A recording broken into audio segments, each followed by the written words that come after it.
Hey everyone, welcome to my channel and thanks for being here. My name is Ange, and I really just wanted to kind of like talk about my experience because since I have come out to Arkansas, so many things have changed in my life in a really good way. So you might ask, right? Here's a setup. Boom. I'm in New England. I'm making a lot of money. I'm making six figures with always the opportunity to make more depending on how much more I wanted to work. So it wasn't necessarily that money was the issue. It was how many hours I had to work to obtain said money and then translate this into an amount that would be able to pay my bills. So in terms of my bills, this page is like super open, super transparent. Like in terms of my bills, like my rent was $1,990, so we can call that $2,000. My car insurance, that was over $200. My gas bill, that was over $300 every month. My electricity, that was over $300 a month. My kiddos both had physical extracurriculars, so one was in martial arts and then the other one was in boxing, so I had to pay that too. That was $220 every month. And then that's not even to include the food, and we're generally, I would consider generally healthy people. That's a little weight on me, but I always try to eat healthy, like fresh fruits, fresh vegetables, even frozen vegetables, canned vegetables, sometimes we'll even do. But despite us doing all that, eating healthy comes at a cost. And so our monthly bill while eating out in New England was sometimes like $800 to $1,000 a month, because eating healthy is not expensive. Yes, it's a shame. It is a shame. And no one in America should have to worry about where they're going to get their fresh fruits and vegetables so that they can complete their daily pyramid recommended by the government. So you think about that. You think about, I was adding all this up and I was trying to figure out how to hold myself up. And I did this for a long time. I pretty much held my own since I was my early 20s. My early 20s was when I first got my own apartment. I started having like my own bills, my own everything that I had to pay for, not only for, me, but my two children as well, single mom. So just like that becomes a lot. I've worked pretty hard ever since I was 18. I had my first job at 15. And that gets tiring. Like, I know that I'm young. I know I'm in my early 30s or whatever, but that I'm sure a lot of you can relate. Like, we were not made to freaking pay bills and die. We were not made to like sit here and go to work and be so tired that we get home, we don't even want to cook for ourselves. And the key word is tired. Like, you either deal with it and you die that way, or you find a way to just improve your life the best you can. My grandmother was a wonderful woman. She spread love, she spread light, and as we were cleaning out her house the first time around, and even now we're still cleaning stuff out because she also was a hoarder, I would find all of these little cards from like kids of different ages and just like adults, random people. And a lot of these notes and cards and gifts and things, they would always read something to the effect of like, thank you for helping me with my math homework. Thank you so much. And I'm going to college, or thank you so much for helping me with this. Thank you for fixing that. And my grandmother was such an amazing woman, and I made the mistake of, like, over time life got busy and I tried to stay in contact with her, but life got busy and I didn't call as much as I should have when I was younger, and then eventually I just stopped calling. And so that's one of my biggest regrets in life, and I feel like the way that I make that up every day is living a life that I know that she would be proud of if she were looking down on me. I've been here for about a month, and the fact that my grandmother, kept this house and upkept it. She never had to sell it. The house is paid off. So in the way that I pay back everything that she has set us up for, all the love that she gave me when I didn't know about it, all the prayers that she said with my name in them when I didn't even know about it, that were sent over state lines, and the love and compassion that was sent over state lines without me even knowing about it. I want to pay her back in the best way that I could pay that woman back, in the best way that I could pay myself back, and live a good life and make her so proud of me, is to do something with what she has left us. So going back, so I just want to make my grandma proud. I want to make my dad proud more than anything. So anyways, going back to the bills. my mind thinks differently than other people. Like I'm not diagnosed with ADHD, but I if I start talking about something and it's A and then I end up somewhere by F, trust that we're gonna get back to A, but not without talking about B, C, D, E, F, and then going back to B and then going back to F and then going back to C and then going back to A. Y'all just gonna have to ride with it. I'm sorry. So call me crazy, but I don't want to die like that. I think finding joy in the simplest of things, finding joy in the air, finding joy in the smell of the flowers, finding joy in exploring nature, finding joy doing things that ground us on this earth rather than, spending all our money on things that don't matter and playing into this capitalistic system. That's something that is super important to me. It's also been something that honestly is really hard for me to play out from thought and ideology. And not very hard, but hard in certain ways. To play it out in the thought and the ideology of it and then play it out into my real life. It's been a little hard in terms of like, my weakness, honestly, y'all, you're not even gonna believe it. I love food. I love food. I love restaurants. I love, ooh. They got buffets out here, y'all, like a mofo. I don't know how to control myself. No, I'm kidding. I do know how to control myself, but I really do struggle. And simple things like coffee, I don't know, dumb things like that. But like, I'm trying to get away from that. Also, sometimes like when I go out with my kids, like maybe y'all can relate, but it's always like you step right outside the house and it's like, Mom, I want this. Mom, can we go here? Mom, just once. Like, can we do this? Mom. And then by the time they're done momming, you're like, you've spent like $300.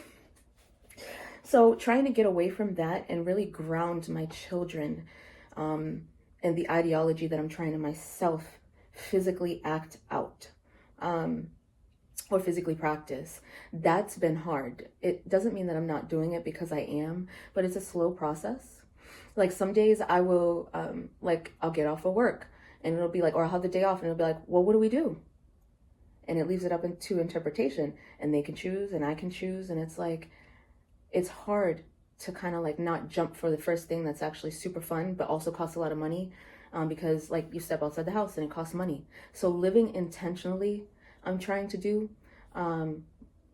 It's been hard, but I'm doing it slowly but surely. Having my days off and deciding we are not about to spend $100, $200, $300. This money that I worked so hard for, this money that I basically left I left your side to make. I'm not going to push it back into the system. Instead, I'm going to use that money to nourish our life. And we're going to do something that grounds us, like going for a walk, or going for a bike ride, or we don't have bikes yet, but I want us to get them. We just got out here. It's been like a month and a couple weeks. Or just sitting outside, just talking, them going and just being kids on the property, because we have the main house and then we have the property that we're building on. Just letting them run and go be. Like those things are important to me. And it's so funny because when we first got out here, they were like, what do you want us to do? Like, there's like nothing out here. And it's just like, no, there's so much out here. Go find a worm, go play with bugs, go find different like things. Tell me something new that you learned when you were exploring. Like this is our space, this is our land. You are afforded this, go be. And it was kind of hard when we first got out here, but now they ask to go back and they just go and they just run. And my older daughter, my teenager, she's 14. She has like a fascination with like worms and stuff like that and trying to get them to fertilize the plant and get it to grow. And I love that. So I'm super excited to nurture that as we get into like this process of being more like self-sustainable and things of that nature. Okay, so anyways, back to the bills.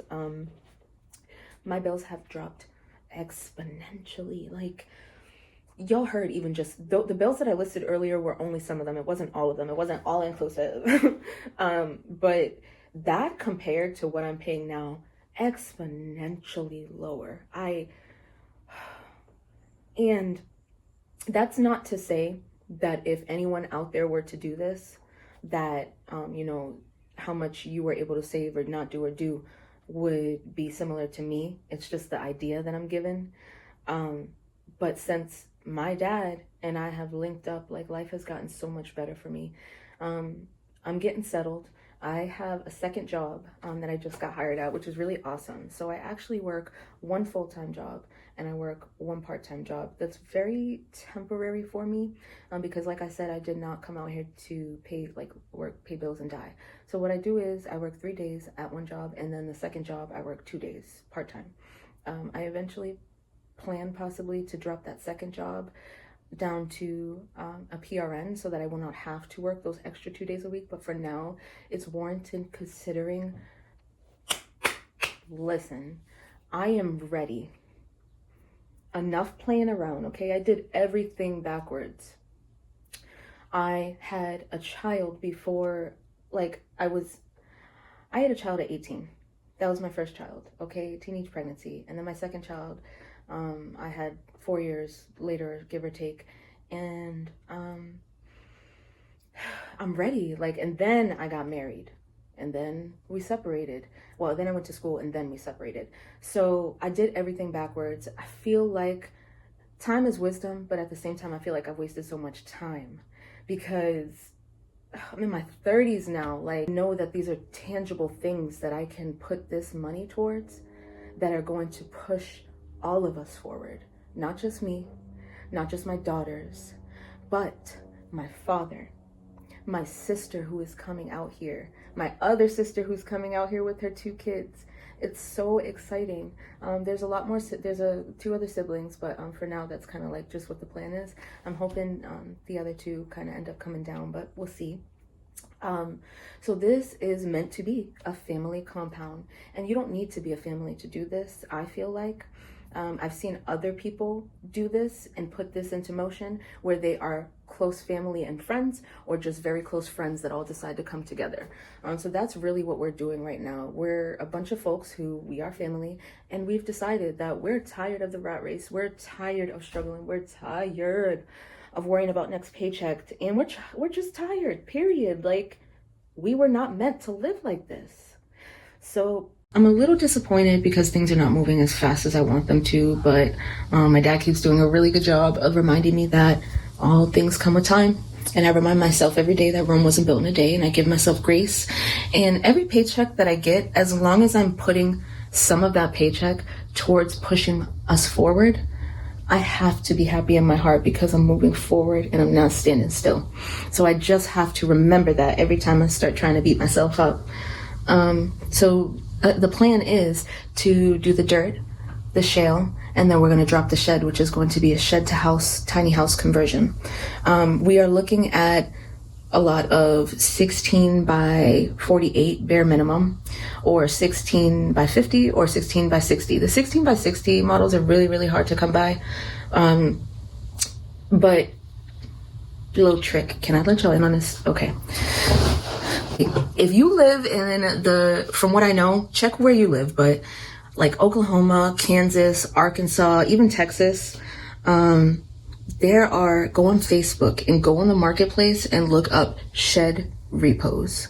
There are so many out there, y'all. And what's crazy about it is that a lot of them are repos. So people have they've gotten into it. They've probably realized, wow, this is more work than I thought. But they put in mini splits, which are worth $24,000 themselves, can be 24K mini splits. And then they also put in, what else? The foam spray insulation, which costs a lot more than the fiberglass insulation. Some of them come with a fiberglass insulation. That's better than nothing to me. But the foam spray, lock in. Because foam spray gets in the little nooks and crannies. Sheds were not made to be lived in full time. So there's a lot of stuff that you have to prep and do to make them livable full time. And so these people that kind of maybe have gotten in over their heads or decided for whatever reason they wanted them to take it back, they've put in the insulation. Some of them have even put in the walls already and made framing for it. And then the electricity is all hooked up inside of it. So you can find some really good deals. So that's what we're working on right now. But before we even get to purchasing the shed, which is going to happen within the next couple of weeks, we have to do 2 big things, which is dirt and level, and then the shale. So we got to do that, and then we're going to be purchasing the house. So I'm done rambling. I'm finna show y'all something. Stay tuned. Peace and love.